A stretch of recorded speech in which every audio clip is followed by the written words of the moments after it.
E aí, meu querido irmão, tudo bem? Espero que sim. Que privilégio a gente terminar esse dia meditando na palavra de Deus. Hoje, dia 94 do nosso propósito, estamos em Levítico, capítulo 4. E é um privilégio para mim poder todo dia chegar até a sua casa de alguma maneira. Continue lendo a Bíblia, orando, tentando mudar. Queria dar uma explicação aqui para os irmãos. Algumas pessoas perguntam por que dessa alternância de horários. Tem dia que o vídeo sai de tarde, quase nunca de manhã, né? E algumas vezes bem tarde. São alguns fatores, irmãos, que nós não controlamos. E a minha intenção é mostrar para vocês como eu também sofro para poder lutar aí pela minha vida devocional. E, é claro, às vezes eu faço a devocional pela manhã e vou gravar o vídeo mais tarde, mas sempre eu deixo para gravar quando eu entendo que eu já cheguei à compreensão de todo aquele conteúdo. Então, há um estudo, né? Eu também não sei tudo e às vezes eu preciso preparar isso. E junto ao outro fator que às vezes nós não temos a condição de postar o vídeo com a celeridade que desejamos devido à velocidade aí que temos da internet ou dos nossos pacotes de dados. O nosso vídeo é pesado, então acaba às vezes demorando para carregar e a vida é bastante corrida. Então deixar essa explicação para os irmãos, vai continuar sendo dessa forma. O dia que sair mais tarde, irmãos, peço mil desculpas, assista no outro dia pela manhã, se você já tiver ido dormir, Deus vai entender, mas eu gostaria que você ficasse firme aí conosco. O meu desejo e o meu propósito diante do Senhor é não falhar, se Deus me der vida e saúde, não falhar nenhum dia sequer na gravação aqui dos vídeos e que eles sempre sirvam para a edificação da sua vida e da vida aí da sua família. Vamos lá então para Levítico capítulo 4, a gente já viu alguns tipos de ofertas, são 5 ao todo. Então nós já vimos o holocausto, que era uma oferta totalmente dedicada ao Senhor, o sacerdote não tinha participação, não tinha parte, aquele sacrifício oferecido no altar de bronze, aquele primeiro altar que ficava no átrio, era todo consumido, todo queimado, até virar cinzas, porque ele era todo do Senhor. Aí nós temos a oferta de manjares, que era o melhor dos cereais. Essa sim o sacerdote tinha uma participação, ele dedicava uma parte ao Senhor e aquela outra parte vinha para os sacerdotes, para o sustento dos levitas ali que trabalhavam na obra do Senhor. Nós vimos também no capítulo 3 as ofertas pacíficas, os sacrifícios pacíficos, que não eram ocasionados por nenhum motivo, não foi pecado, era apenas gesto de gratidão, de celebração, de alegria, é um sacrifício espontâneo, uma oferta espontânea oferecida ao Senhor, e dela participava tanto o Senhor, recebia ali no altar o sacrifício, quanto também os sacerdotes e a família que ofertava, havia uma comunhão, era uma demonstração de alegria. E hoje nós vamos ver os sacrifícios pelo pecado, pecados por ignorância, ou pecados involuntários, ou a gente fala sobre as ofertas pela culpa. No direito, o crime culposo é diferente do crime doloso. O crime culposo é aquele que você não tem a intenção de obter aquele resultado. Você tem culpa, mas não tem a intenção. O doloso é aquele que você premeditou aquele resultado.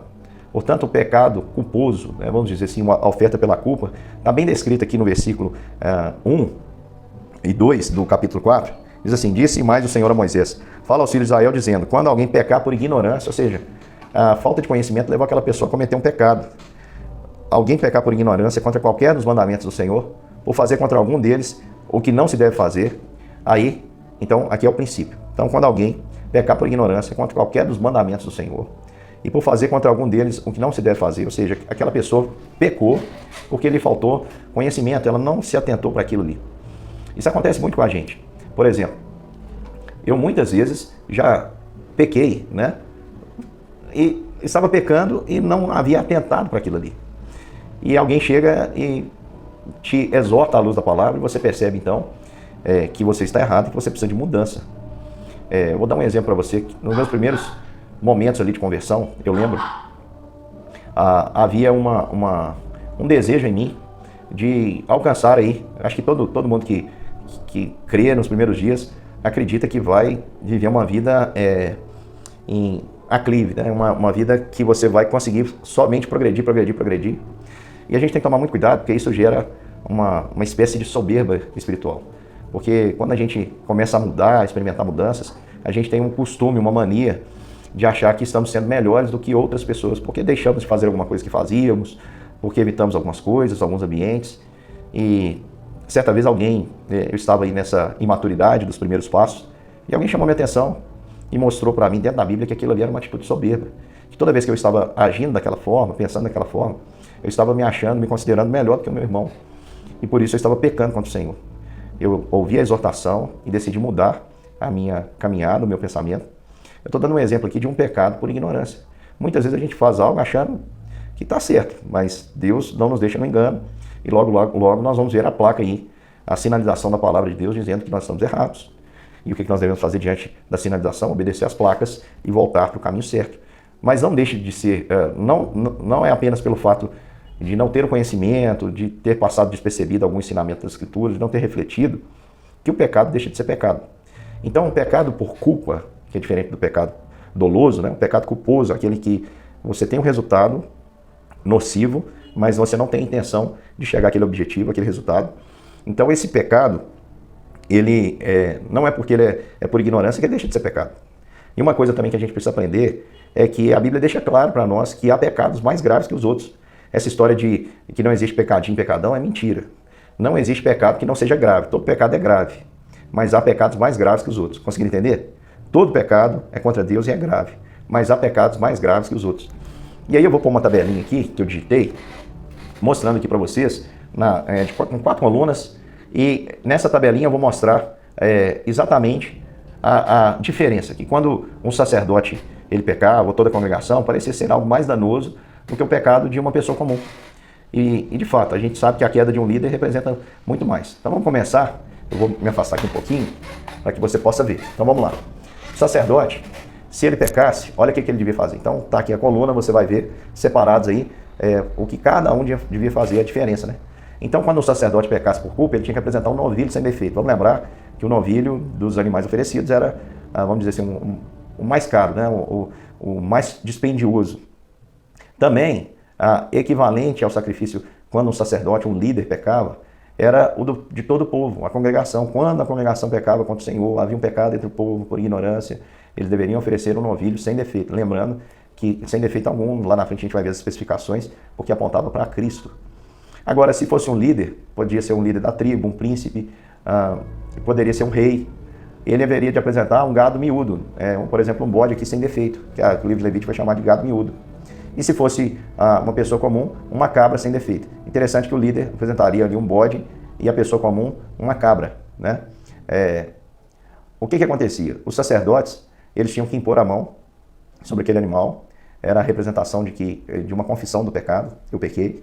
Se fosse todo um pecado do povo, a imposição de mãos viria dos anciãos, dos representantes aí do povo, os líderes colocariam ali a mão representando todo o povo. Se fosse do líder, o príncipe, o líder tribal, ele colocaria a mão, e se fosse uma pessoa comum também, em posição da mão. Onde acontecia o sacrifício? Os dos sacerdotes acontecia na porta da tenda. A porta da tenda do encontro é lá próximo ao véu. E também a porta da tenda, onde acontecia, o sacrifício, era a entrada do Santo do Santo. Então o animal era imolado ali, tanto dos sacerdotes quanto do povo, a porta da tenda. Já o líder e a pessoa comum, o animal deveria ser morto na parte norte do altar, do lado norte do altar. A referência nos livros de Levítico indicando isso aí. Onde deveria ser oferecido, né? E por quem deveria ser oferecido, perdão. No caso de sacerdote, a representação era do sumo sacerdote. Somente o sumo sacerdote poderia oferecer esse sacrifício. No caso de todo o povo também, somente o sumo sacerdote. E nos outros casos, o sacerdote comum poderia oferecer o sacrifício tanto pelo líder quanto pela pessoa comum do povo. Havia também uma aplicação diferente. Os sacerdotes, quando o sacerdote pecava, o sumo sacerdote deveria entrar e aspergir ali 7 vezes o sangue diante do véu, no chão mesmo, no chão do lugar santo, diante do véu que separava o lugar santo dos santos, ele deveria jogar ali, salpicar o sangue e depois colocar, ungir os chifres do altar do incenso. Então ele pegaria ali o sangue e também iria colocar sobre os chifres do altar do incenso. Vamos lembrar que esse altar é o altar de ouro que está lá próximo ao véu que separa o lugar santo do santo dos santos. O mesmo procedimento é o que acontecia quando o pecado era de todo o povo. Quando acontecia com o pecado de um líder e da pessoa comum, olha aí, era no átrio, tá? Que é o pátio, ali haveria o sacrifício, o sangue seria derramado, colocado no chifre do altar do holocausto. Lá no altar do holocausto, aquele grandão de bronze, havia 4 chifres e ali também haveria de se colocar o sangue. O restante de todos deveriam ser queimados na base do altar do holocausto. O que sobrou de sangue deveria ser jogado na base do altar do holocausto. E o restante iria se queimar sobre o altar né, o animal iria ser queimado sobre o altar, tanto o sacerdote quanto todo o povo. Agora, no caso do líder e da pessoa comum, porque no caso do sacerdote e de todo o povo, aquela oferta ela deveria ser totalmente queimada no altar. Agora, o do líder e da pessoa comum era para se queimar a gordura. As outras partes receberiam ali o pagamento, os sacerdotes deveriam ter parte ali naquela oferta que seria entregue. Quando pegava-se o resto ali, né, dos sacerdotes e de todo o povo, tinha que se queimar o resto fora no lugar de cinzas. Ou seja, tinha que queimar até virar cinzas e tinha que queimar o resto fora do arraial. Fora do arraial, simbolizando assim o pecado, né, perdoado, o sacrifício suficiente, totalmente a Deus. Nada daquilo ali poderia ser aproveitado, porque representava o pecado e deveria ser queimado fora do arraial, no lugar das cinzas. Todo o restante ali deveria ser queimado. O restante aqui da carne, né, a carne é dos sacerdotes. Então, o que era oferecido no altar era de todo queimado, o que sobrava era queimado fora do arraial até virar cinzas, e do líder e da pessoa comum, os sacerdotes tinham parte. O que a gente aprende com isso?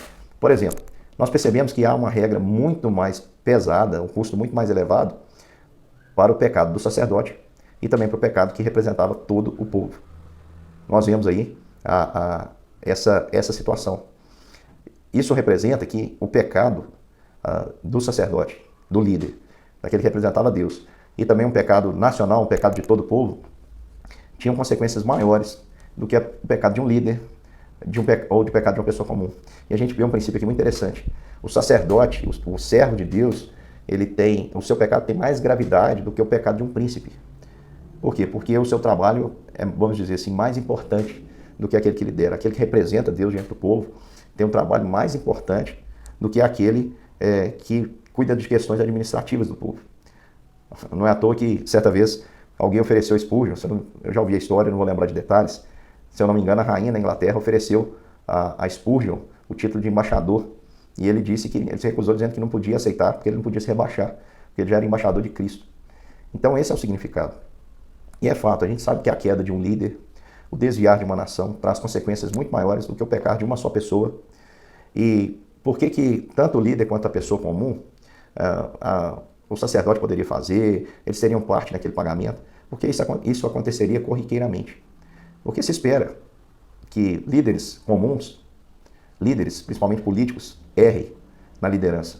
Se espera também que as pessoas pequem, errem.